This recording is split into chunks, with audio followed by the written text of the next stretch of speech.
Hello, our friends, Evolutionary Energy Arts family. Hello there. Welcome back. Welcome back, guys. As always, glad to have you with us. Make sure you like, share, subscribe to all the channels.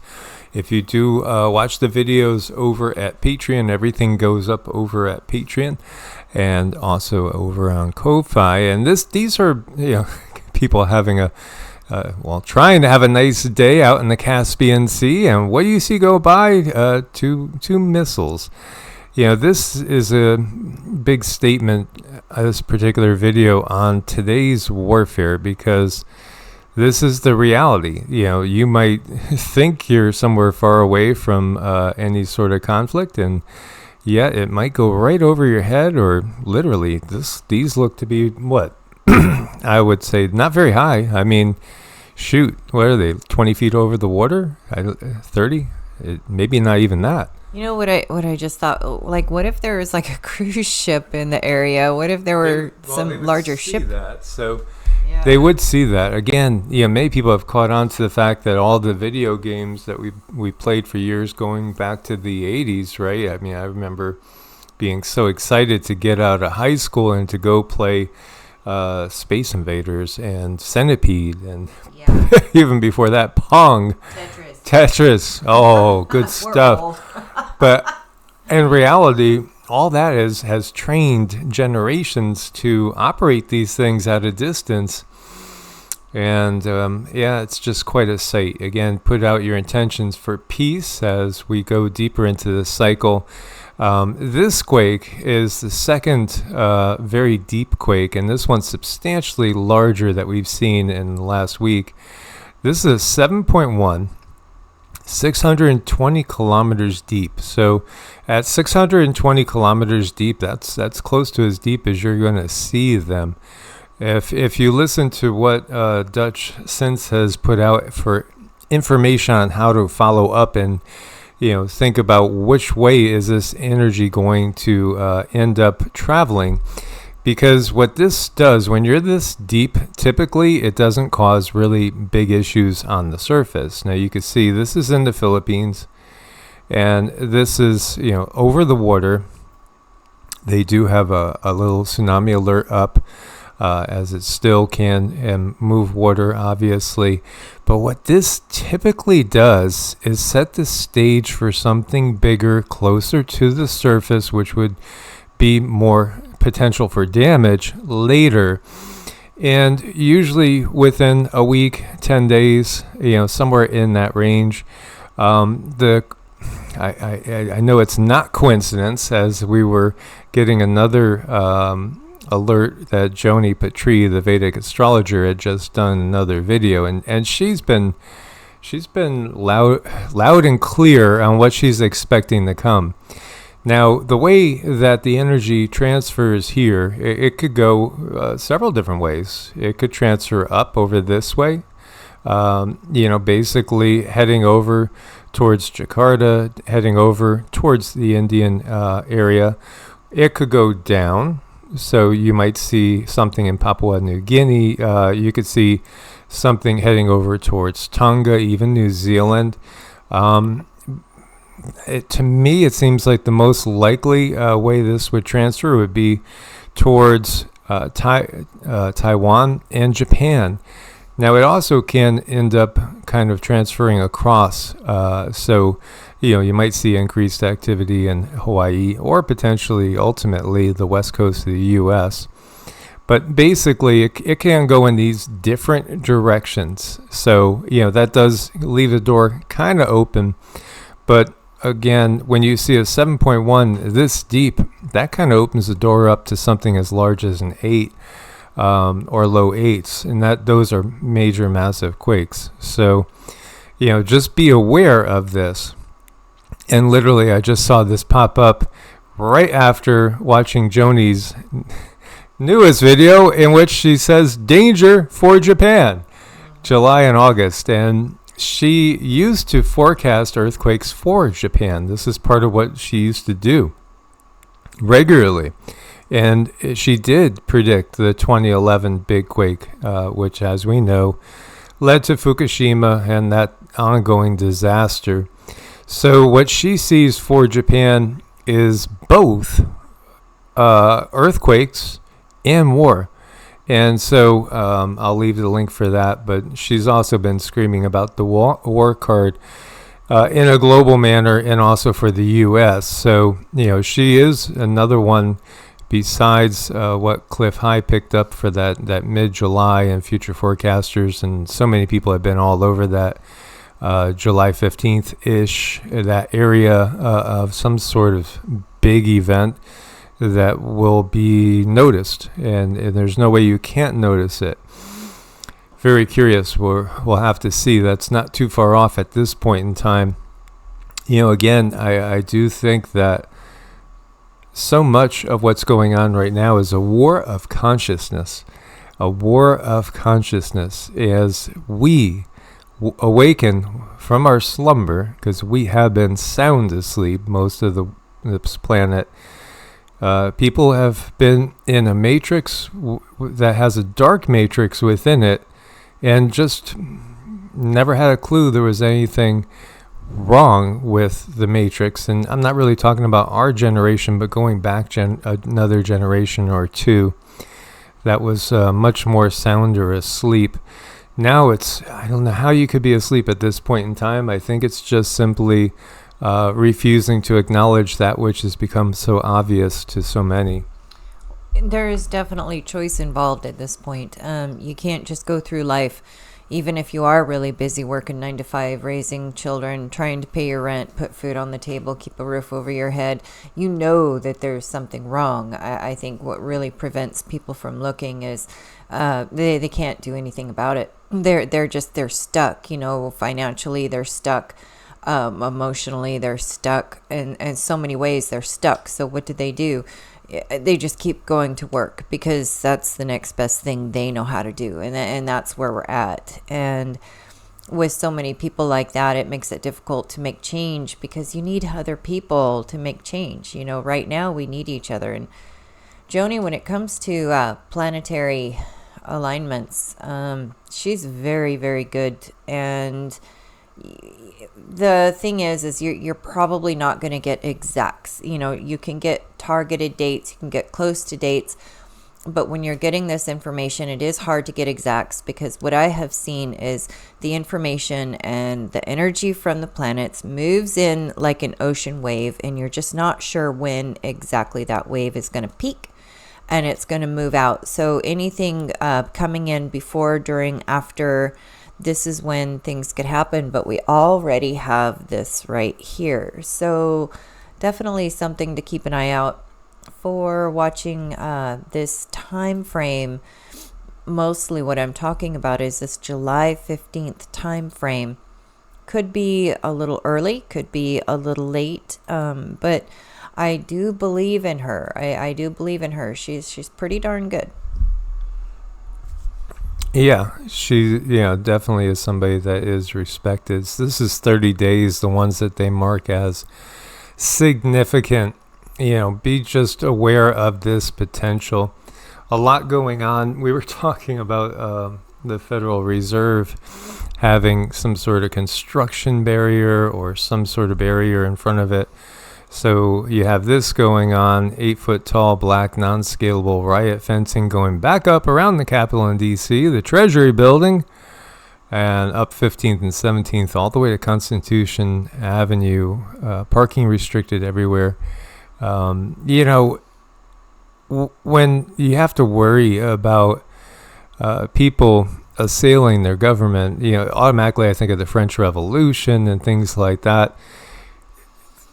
You can't believe any sort of polls. There's polls out that even after the fiasco in that debate, Biden's closing the gap and all this. And, again, it's all the show. And that's what people have to realize. This is all drama for the people that are still asleep and still, haven't truly been red-pilled to the reality of what's going on. And let's not forget, I think it was the wall up around, what was it, the Federal Reserve? Yeah. A huge one. And walls just sort of going up everywhere, Just nothing to see here, kids. We're just putting a wall here. Yeah, it's your tax dollars. It's for decoration. It looks nice. There's really no reason for it, though, right? There's been so many issues with planes, and one of the weirdest things we ever got from the guides was the fact that they said that there was going to be no more planes up in the air, and Cindy channeled the kids from the future and got that information that humans don't really fly in the future on planes like we have. And it's hard to think about that. I mean, there's so many flights every day when you look at like AdBeck Exchange and stuff, and you're blown away by the number of airplanes that are up in the air, which when I see that, I automatically think, man, if there is ever any sort of EMP or CME that really knocks it out, I mean, you're going to be ducking planes dropping from the sky. Like a blanket of iron. It would be like a blanket of iron, yeah. So here you have another plane with issues. American Airlines Flight 590 out of Tampa narrowly avoids disaster after multiple tires blow out during takeoff. Well, that's different. We've had, pieces falling off and engine failures and all sorts of catastrophic failures. This is one of the scariest things I've seen yet. Syracuse, New York, look at this. Holy cow, they narrowly missed each other. To me, it always feels like the most iffy time is during takeoff. I think they say that landing is more dangerous. But, here you go. These two planes, American and Delta, nearly collided mid-air over Syracuse, New York. Police dash cam video captured the unnerving moment.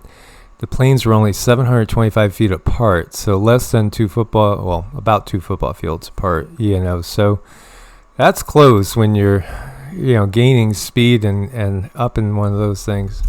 So the scary part about this, it brings me back to when, it was way back when, but I did work at IBM, and in charge were people that didn't speak very good English and didn't really understand the rules, and they were checking the work that was done. They were like quality control, and I do think that they were Chinese, and they were allowing information, or there were these computer chips. And what I heard a lot about these computer chips is that, yes, they were going to be going in the navigation control towers for airplanes. And that right there, that made me nervous. And granted, it was years ago, but I really don't think that their practices have changed. And the idea that they're in control, it's like putting the wolf in charge of guarding the hen house. That's the way I saw it way back then. So that's just really scary. So this sets things up for accidents to conveniently happen. Okay, I was pulling this up just to give you an illustration if this is something that you've never seen before. These are all the flights up at the moment. Does that not boggle your mind? What you're looking at on the screen just in this area is 5,732 flights. And then this reminded me of a post that I saw yesterday, I think, or the day before, where somebody was talking about these balloons. And here they are. And so, that's curious. These balloons have been up in the air, and people made note, people that follow, the air traffic. It's at 61,000 feet. So, it's way above where any of these planes are flying. But what are they doing was the question. And, there is a lot of, even in these times of such hyperspace missiles and drones, they still use these regularly to watch things from a very, very high vantage point. So interesting, 63,000 feet. Okay, that's coming down. That's only at 78. Oh, well, I got the wrong thing. There we go. There we are, 55,000 feet. So interesting. This is South Dakota. Where are we here? We're over Wyoming. This might be either, let's see. Yeah, Iowa. Interesting. Now you could get rid of all the commercial traffic by doing this, and you're only going to see military. So, when you look at the military traffic, you could see much, much less. And actually, that's very light for what we typically see. So, anyway, just wanted to share that, and I'll dig a little bit more into the balloons again, as it just came back in my mind. Meanwhile, we have another fire going on. This is the spire of the Notre Dame Cathedral, and this is in the city of Rouen. This, they say, was constructed between 1080 and 1200. So this is very, very old, what you would call Gothic architecture, or maybe some would call it Tertiarian architecture. Yeah, interesting. So what's the symbolism behind starting a fire there? Who started it? And it's kind of odd that you see a fire going on in a water tower in Nebraska. It's just weird times, weird events happening. But, the Earth has a weird history. No, you're not looking at the set of like a space odyssey. This is Cusco. This is one of the reasons why I find Peru so fascinating. Look at this. This just feels like they were on a set of a space movie. It does. It does. I mean, look how thick that is. I feel kind of speechless. I feel like this is something that, if someone were to go in there and let's say it's all put together and there's no holes in it and you just stand in there, this does something, and it probably is one of the very first jump rooms and would send you to Mars, perhaps. Do you feel anything in particular with this? This is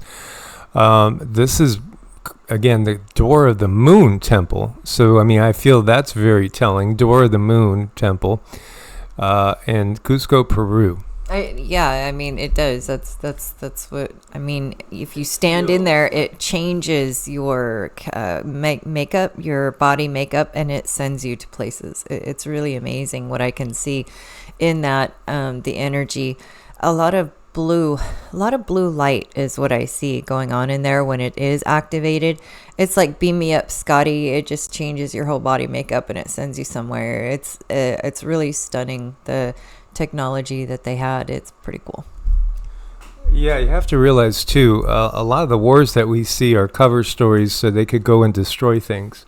That really is the case, and I've had that verified to me by many different military acquaintances, so it's just a reality.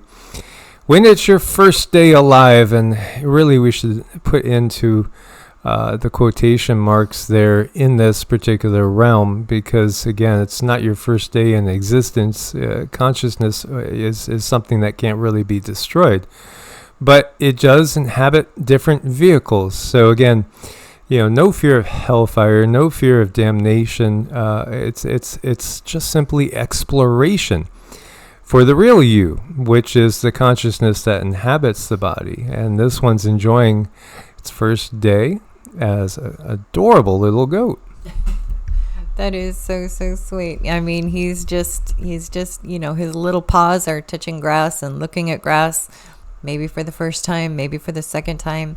Maybe he's somebody's family member come here to help family, to be an angel, to, if you've ever had an animal that really, really understands you and you can read each other's minds, and this animal's really responsive to you and you have a really strong connection, or maybe when you went to pick out this pet just came straight to you. Never underestimate the angelic nature of pets and animals. Think of your heart dog or your heart horse or your heart goat, your heart cat, your heart guinea pig. They all come here. We all have angels that are in the 3D in this world, and never, ever, ever discount that. In fact, the more that you acknowledge that, even the smallest little angelic tendencies, you will continue to get more and more and more. It's like gratitude at its finest. If you recognize one teeny tiny little thing as being angelic in nature, you will get more and more miracles. It's so amazing how that happens. But when you can see that they are communicating and they recognize, they're like, hey, they can hear me. They can actually hear me. It's like they get so excited. Our angels and guides get so excited when people recognize they're hearing me. They'll give you more and more and more. Just take my word on that and try it out. It's pretty amazing. Next video is going to be going up on Patreon. It's a hard hitter, a Patreon exclusive. And then we're going to try to get one up on Heart's Home as well. So we've been doing a lot with just, getting ready and growing and planting and all that. So it's been sporadic a little for us because usually we're multiple videos a day typically, but we should have, I would think, a couple more coming up today, and we definitely have subjects we have to touch on because we have a backload of channeled information to get over to you guys as well. As always, much gratitude for you being part of this family. We look forward to your comments. Source bless and namaste. Namaste.